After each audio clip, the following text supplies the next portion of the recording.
பேரறிஞர் அண்ணா பிறந்த நாளான வரும் 15ஆம் தேதி வாக்குச்சாவடி வாரியாக திமுக கூட்டங்களை நடத்த முதலமைச்சரும் திமுக தலைவருமான மு.க.ஸ்டாலின் அறிவுறுத்தியுள்ளார். தேர்தல் நாள் வரை ஓய்வறியா சூரியனாக உழைத்து 2026லும் நாமே உதிப்போம் என்றும் எழுச்சி பொங்க கூறினார். காணொலி வாயிலாக நடைபெற்ற திமுக மாவட்ட செயலாளர்கள் கூட்டத்தில் பேசிய முதலமைச்சர் மு.க.ஸ்டாலின் 11.19 விழுக்காடு வளர்ச்சியோடு இந்தியாவிலேயே முதன்மை மாநிலமாக திராவிட மாடல் ஆட்சியில் தமிழ்நாடு உயர்ந்திருப்பதாக பெருமிதம் தெரிவித்தார்.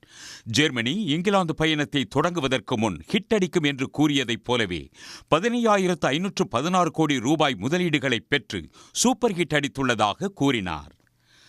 தமிழ்நாட்டை 1 லட்சம் கோடி பொருளாதாரமாக உயர்த்திட வெளிநாடு வெற்றி பயணங்கள் மட்டுமின்றி 2026 தேர்தலிலும் மாபெரும் வெற்றியை பெறுவது அவசியம் என்ற அவர், தேர்தல்னு வந்துட்டா திமுக காரங்களை அடிச்சுக்க ஆளே இல்லேன்னு தமிழ்நாடே சொல்லும் என்று கூறினார்.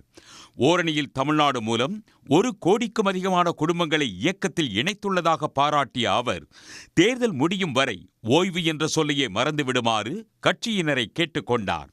2026 பெறப்போகும் வெற்றி திமுகவுக்கான வெற்றி மட்டுமல்ல, ஒட்டுமொத்த தமிழ்நாட்டிற்கான வெற்றி என்றும் கூறினார். ஃபேக் நியூஸ், டைவர்சன் பாலிடிக்ஸ் என மக்களை குழப்ப எதிர்க்கட்சிகள் என்ன வேண்டுமானாலும் செய்யட்டும் என்றும், மக்களை ஒன்றிணைத்து தமிழ்நாட்டின் மண், மானம், மொழி காக்க நம்மால்தான் முடியும் என்றும் மு.க.ஸ்டாலின் குறிப்பிட்டார். பேரறிஞர் அண்ணா பிறந்த நாளான வரும் 15ஆம் தேதி 68,000 வாக்குச்சாவடிகளிலும் திமுகவில் இணைந்த குடும்பங்களை அழைத்து கூட்டங்களை நடத்த வேண்டும் எனவும் ஸ்டாலின் கேட்டுக்கொண்டார். கரூரில் 17ஆம் தேதி நடைபெறும் முப்பெரும் விழாவை சிறப்பாக நடத்துவதோடு 20ஆம் தேதி மாவட்ட வாரியாக ஓரணியில் தமிழ்நாடு கூட்டங்களை நடத்த வேண்டும் என்றும் முதலமைச்சர் மு.க.ஸ்டாலின் கேட்டுக்கொண்டார்.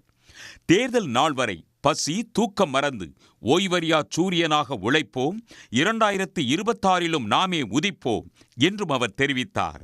உடனுக்குடன் செய்திகளை தெரிந்து கொள்ள சன் நியூஸ் பெல் ஐகானை கிளிக் பண்ணுங்க.